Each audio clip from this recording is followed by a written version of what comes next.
Okay, Assalamualaikum warahmatullahi wabarakatuh. Okay, berjumpa lagi. Uh, Kali ini saya nak bincang tentang satu dakwaan oleh setengah orang Kristian, missionaries Kristian yang mengatakan bahawa Al-Quran ni kopi daripada Alkitab. Dah kopi dalam keadaan tergesa-gesa sehingga cerita dalam Quran ni jadi ganjil, pelik. Ini dakwaan. Jadi kita nak tengok benarkah Al-Quran ni kopi daripada Alkitab dengan keadaan tergesa-gesa sehingga cerita kisah dalam Al-Quran ni jadi pelik. Okey. Jadi sebenarnya kalau satu buku yang kita kopi, kita salin, kita salin, jika data buku tu salah, pasti apabila kita salin data tu akan salah. Okey. Itu maksud dia salin. Kita salin daripada buku yang salah, kita menyalin. Hasil daripada kita salin tu pasti salah. Kan? Adakah ini berlaku? Benarkah dakwaan ni? Yang Al-Quran ni salin daripada Alkitab atau kopi daripada Alkitab? Sebenarnya banyak kisah-kisah dalam Al-Quran yang juga ada dalam Bible. Okay. Banyak kisah-kisah daripada dalam Al-Quran ada juga dalam Bible.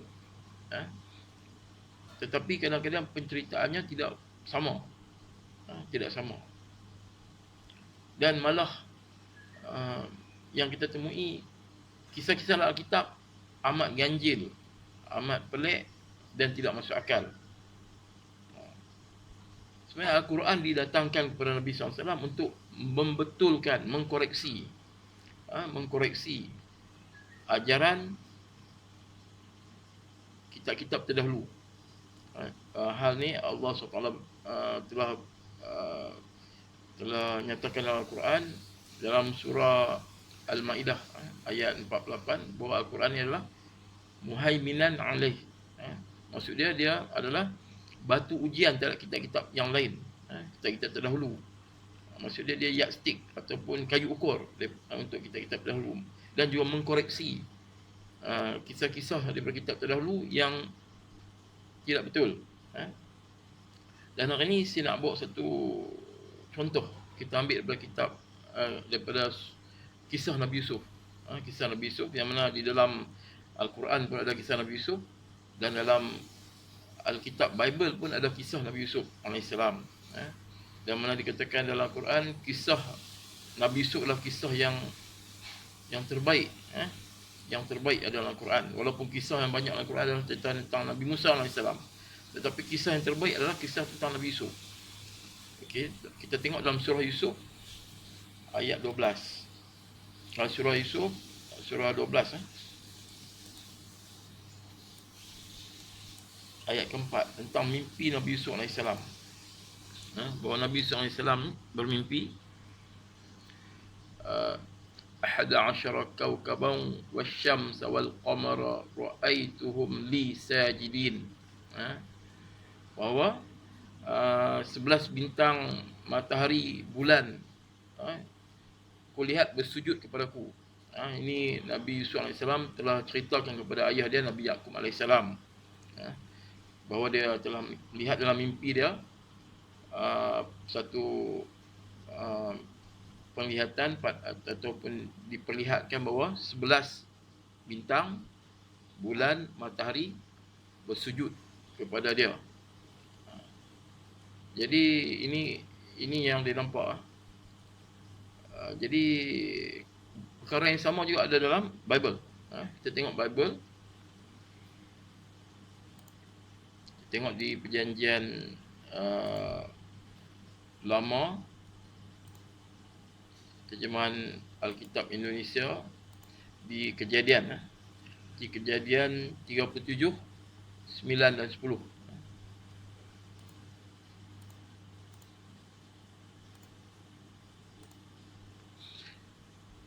Ayat 9, lalu ia memimpikan pula mimpi yang lain yang diceritakan kepada saudara-saudaranya. Dalam Al-Quran Nabi Yakub melarang Nabi Yusuf menceritakan mimpi ni kepada saudara-saudara dia. Pasal Nabi Yakub pun faham tafsir mimpi. Dia faham apa maksud mimpi ni. Jadi dia dalam Al-Quran melarang Nabi Yakub melarang Nabi Yusuf menceritakan mimpi ni kepada saudara-saudara dia, yang bahawa dia nampak 11 bintang, bulan, matahari bersujud kepada dia. Maksud 11 bintang ni, maksud dia adalah saudara-saudara dia yang 11 orang. Matahari adalah Nabi Yakub sendiri dan bulan adalah ibu dia. Semua keluarga dia bersujud kepada dia. Jadi Nabi Yakub melarang Nabi Yusuf menceritakan perkara ni kepada adik-beradik dia. Tapi dalam Alkitab dia pergi cerita kepada saudara dia. Ni agak pelik sikit lah, pelik. Okey, katanya ayat 9 Kejadian 37 ayat 9. Aku bermimpi pula tampak matahari, bulan dan 11 bintang sujud menyembah padaku. Sama juga Al-Quran tadi.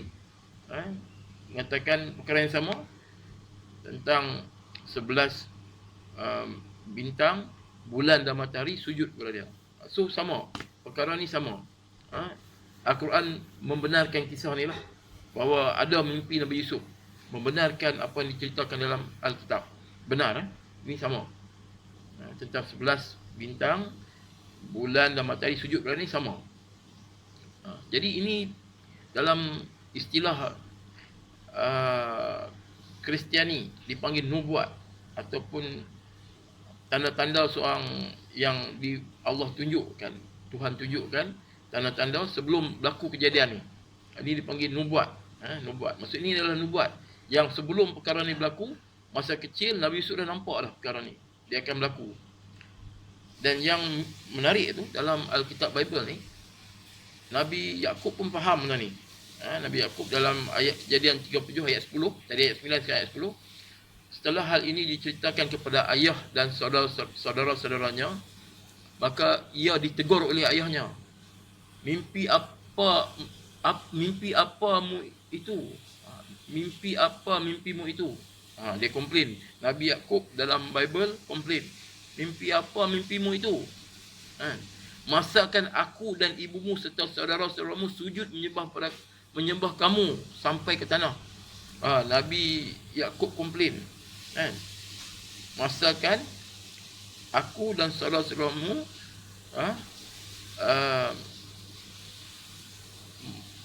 menyembah kamu sampai ke tanah. Masakan aku dan ibumu serta saudara-saudaramu sujud menyembah kamu sampai ke tanah. Ini komplain daripada Nabi Yakub. Di sini kita tengok Nabi Yakub bukan tak faham takbir mimpi tu. Dia faham takbir mimpi tu, tetapi seolah-olah hubungan dalam Alkitab Bible, hubungan Nabi Yakub dengan Tuhan terputus. Seolah dia nampak dia faham takbir mimpi tu, dia faham tafsir mimpi tu, tapi dia tak pasti, dia tak faham yang perkara tu benar-benar akan berlaku. Nubuat ni benar-benar akan berlaku. Nubuat ni pasti akan digenapi. Itu dia tak faham. Ini agak pelik. Ini agak pelik. Padahal memang nubuat tu digenapi. Kita tengok dalam Al-Quran, nubuat ni digenapi di surah Yusuf ayat 100.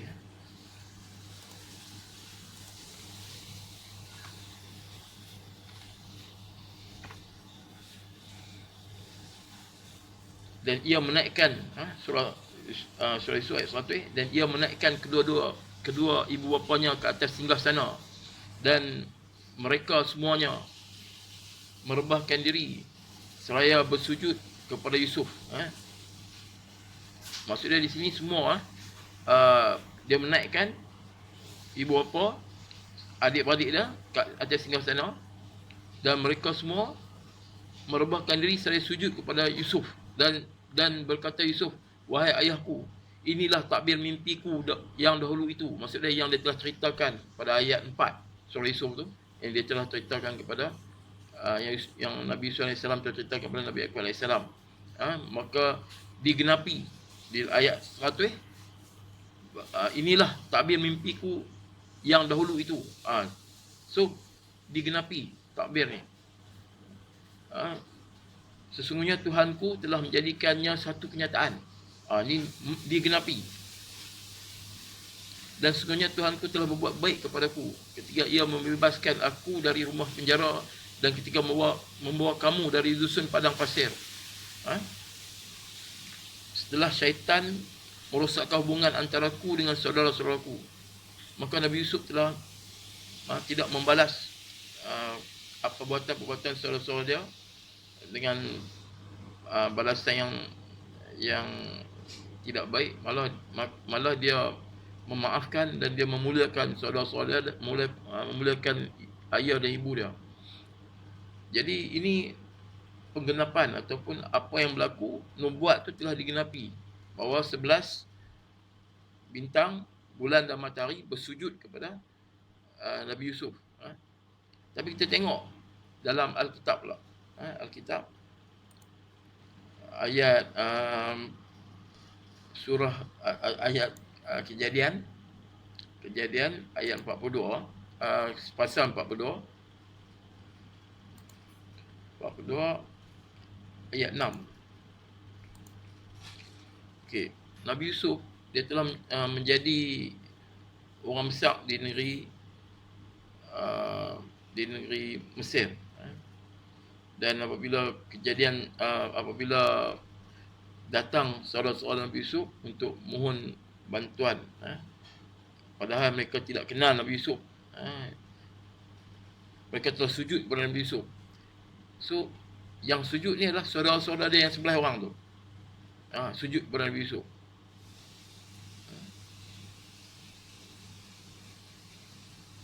Malah kalau kita tengok kat sini, kalau tak silap, bukan saudara yang sebelah orang. Adik dia Benjamin tak datang. Adik dia yang kecil tu tak datang. Hanya 10 orang yang datang sujud ni. Itu kena kaji lagi. Kalau tak silap, memang tak sebelah orang pun. 10 orang saja datang untuk sujud. Jadi bagaimana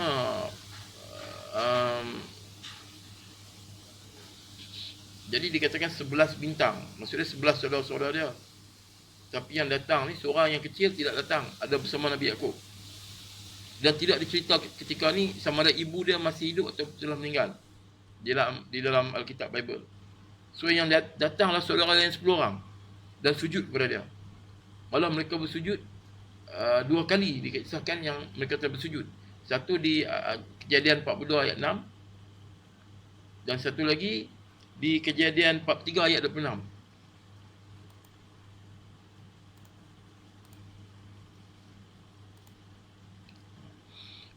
Jadi pada Kejadian 42 ayat 6, mereka bersujud kerana mereka datang nak minta bantuan kepada Nabi Yusuf yang ketika itu jadi orang besar di kerajaan Mesir, nak minta bantuan makanan. So mereka bersujud. Yang bersujud ni bukan sebelah orang, tetapi yang kecil tak datang kerana yang kecil tu ada bersama Nabi Yaakob. Ini kisah dalam Bible. Okey. Bukan 11 bintang sujud, 10 saja bintang sujud. Kemudian Nabi Yaakob tak datang, dengan ibu dia pun tak disertakan masih hidup atau tidak. So macam mana dikatakan nubuat yang melihat 11 bintang, bulan, matahari itu digenapi, dipenuhi di dalam Bible. Al-Quran kita telah buktikan memang digenapi. Dalam ayat 100 surah Yusuf digenapi. Tapi Alkitab ganjil. Dan kita tengok pada ayat Kejadian 37 ayat 10, Nabi Yaakob komplain, kata takkan aku nak dengan ibumu bersujud kepadamu. Jadi di sini besar kemungkinan kisah ni telah diubah. Kerana dirasakan kisah ni tak sepatutnya seorang ayah atau ibu sembah sujud kepada anak. Walaupun telah ada nubuat dalam mimpi Nabi Yusuf tu macam tu, tetapi dirasakan tak cocok, tak sepatutnya, maka dikeluarkan kisah ni. Telah dikeluarkan kisah ni, diubah kisah tu. Jadi Al-Quran telah mengkoreksi benda ni. Takkanlah nubuat seorang nabi, mimpi seorang nabi jadi berlain, tak jadi seperti mana yang dia mimpi. Ini aneh. Ini sangat aneh. Sekarang ni siapa yang kopi siapa sebenarnya? Adakah Al-Quran akan kopi kisah ganjil, aneh daripada Alkitab. Ataupun Al-Quran sini sebagai muhaiminan alaih, sebagai kayu ukur, sebagai cek adakah kisah Nabi Yusuf di Alkitab itu benar. Nampak sekali tidak benar. Tidak nubuat yang dilihat dalam mimpi Nabi Yusuf tidak digenapi, tidak dipenuhi. Dia berakhir kisah Nabi Yusuf dalam Alkitab dalam keadaan aneh dan ganjil. Jadi dakwaan yang mengatakan bahawa Al-Quran kopi daripada kitab itu dakwaan yang tidak masuk akal, yang tidak boleh dibuktikan. Pertama, apabila kita minta ayat mana yang dikopi, ayat mana yang disalin ataupun ditiru daripada Bible, tidak ada seorang Kristian pun boleh bagi. Okey. Yang kedua, bila kita try untuk baca, parallelkan, selarikan kisah daripada Alkitab, Bible dengan Al-Quran, kita akan lihat kisah di Alkitab ni aneh. Itu baru kisah Nabi Yusuf, belum kisah Zulaikha lagi yang menggoda Nabi Yusuf. Di dalam saya tak mau panjangkan video ni, tapi kita boleh kaji sama-sama balik. Dalam kisah di Alkitab agak pelik bila Zulaikha ni menggoda Nabi Yusuf dan Nabi Yusuf tolak, dan dalam keadaan tidak ada orang dalam istana tu, dan dia telah bising dan salahkan Nabi Yusuf. Tetapi dalam Al-Quran, Nabi Yusuf lari buka pintu, dan depan pintu tu adalah suami kepada Zulaikha, raja. Jadi Zulaikha terpaksa berhelah. Tapi dalam Bible, Zulaikha tidak perlu bela pasal dalam istana tu dikatakan tidak ada orang. Cuma Nabi Yusuf lari dan Zulaikha bising. Itu dia akan memalukan diri dia sendiri juga, maruah dia juga. Sepatutnya dia kena tutup perkara-perkara macam tu. Dia tak perlu dia bising, kan? Percubaan dia gagal, okeylah, kan? Dia patutnya tutup. Boleh jadi dia akan cuba lagi kemudian. Tapi di dalam Alkitab dikatakan bila gagal, dia telah bising dan salahkan Nabi Yusuf sehingga Nabi Yusuf ditangkap. Padahal sepatutnya bukan macam tu. Di Al-Quran kisah yang Nabi Yusuf dikatakan baju Nabi Yusuf dikoyak dari belakang. Itu kisah yang logik, masuk akal.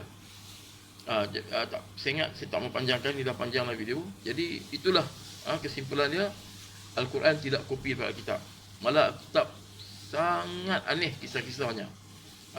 Dan orang Kristian sila cek kisah-kisah di Al-Quran dan banding dengan kisah-kisah dalam Alkitab kamu. Jadi saya ingat setakat dulu. Okay, sama-sama kita kaji, sama-sama kita belajar. So wabillahi taufiq wal hidayah. Wassalamualaikum warahmatullahi wabarakatuh.